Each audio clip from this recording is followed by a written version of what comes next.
கர்நாடகத்திடமிருந்து தமிழகத்திற்கு தண்ணீர் பெற்றுத் தர மத்திய மாநில அரசுகள் நடவடிக்கை எடுக்க வலியுறுத்தி திருச்சி சிந்தாமணி அண்ணா சிலை அருகில் விவசாயிகள் சங்கத்தினர் போராட்டத்தில் ஈடுபட்டு வருகின்றனர். இதுகுறித்து நமது செய்தியாளர் மகாலிங்கம் தரும் கூடுதல் தகவல்களை கேட்கலாம். மகாலிங்கம், தொடர்ந்து இரண்டாவது நாளாக விவசாயிகள் நூதன போராட்டத்தில் ஈடுபடுவதாக கூறப்படுகிறது. இது குறித்து சொல்லுங்கள்.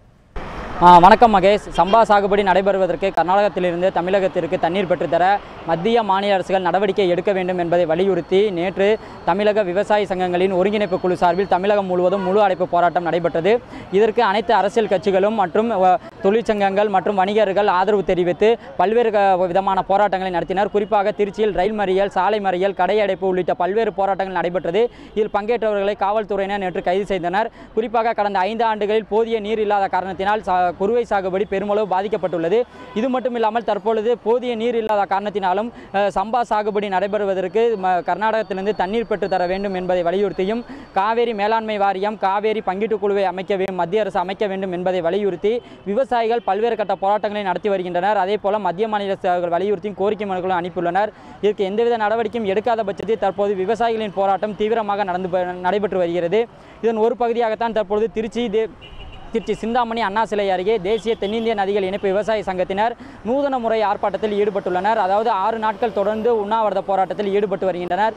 நேற்று முதல் நாளான நேற்று கைகளை கட்டிக்கொண்டு அரை நிறுவனத்துடன் உண்ணாவிரத போராட்டத்தில் ஈடுபட்டனர். இன்று 2வது நாளாக கால்களை கட்டிக்கொண்டு மண்வெட்டியை சுமந்து கொண்டும் இன்று உண்ணாவிரத போராட்டத்தில் இருக்கின்றனர். இது குறித்து தேசிய தென்னிந்திய நதிகள் இணைப்பு சங்க விவசாய மாநில தலைவர் ஐயா கண்ணு நம்மோடு இருக்க, அவரெல்லாம் கேட்கலாம். ஐயா, இன்னைக்கு 2வது நாளான கால்களை கட்டிக்கொண்டு எதுக்காண்டி இந்த போராட்டம்?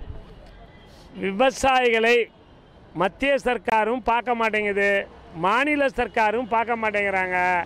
மற்ற எல்லாருக்கும் உதவி பண்ணுது அரசாங்கம். அரசு ஊழியர்லாம் 10,000 சம்பளம் வாங்கினாலும் பதவி சம்பளம் வேறு உண்டு, 2.5 லட்சம் வாங்கினாலும் உண்டு.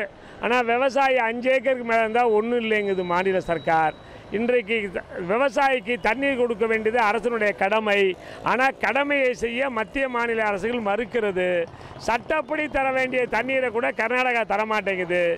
ஏன் தராமல் இருக்கிறேன்னு கேட்க மாட்டேங்குது மத்திய சர்க்கார். ஏன்னா அவங்களுக்கு கர்நாடகாவில் ஆட்சியை பிடிச்சலாம் நம்பிக்கையில் தமிழக மக்களை பிஜேபி சர்க்கார், மோடி சர்க்கார் வஞ்சிக்கிறது.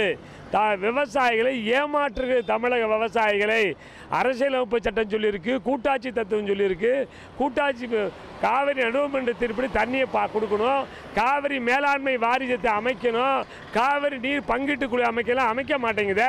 அதனால தான் இன்றைக்கு விவசாயிகள் எங்களை மத்திய சர்க்காரும் கர்நாடகா சர்க்காரும் காலெல்லாம் கட்டி போட்டுருச்சு.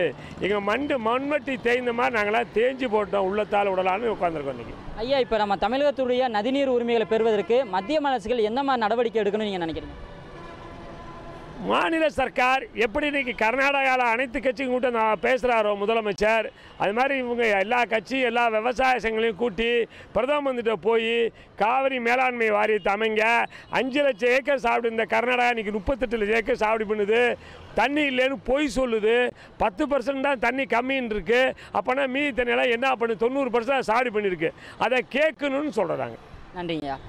அதாவது விவசாயிகளை பாதுகாக்கவும் விவசாயத்தை மேம்படுத்தவும் மத்திய மாநில அரசுகள் தகுந்த நடவடிக்கை எடுக்க வேண்டும். அதே போல காவேரி மேலாண்மை வாரியம், காவேரி பங்கீட்டுக் குழுவை மத்திய அரசு உடனடியாக அமைத்தால் மட்டுமே பாதிக்கப்பட்டுள்ள விவசாயிகளை ஓரளவுக்கு காப்பாற்ற முடியும் என்று விவசாயிகள் தெரிவிக்கின்றனர். மகேஷ்.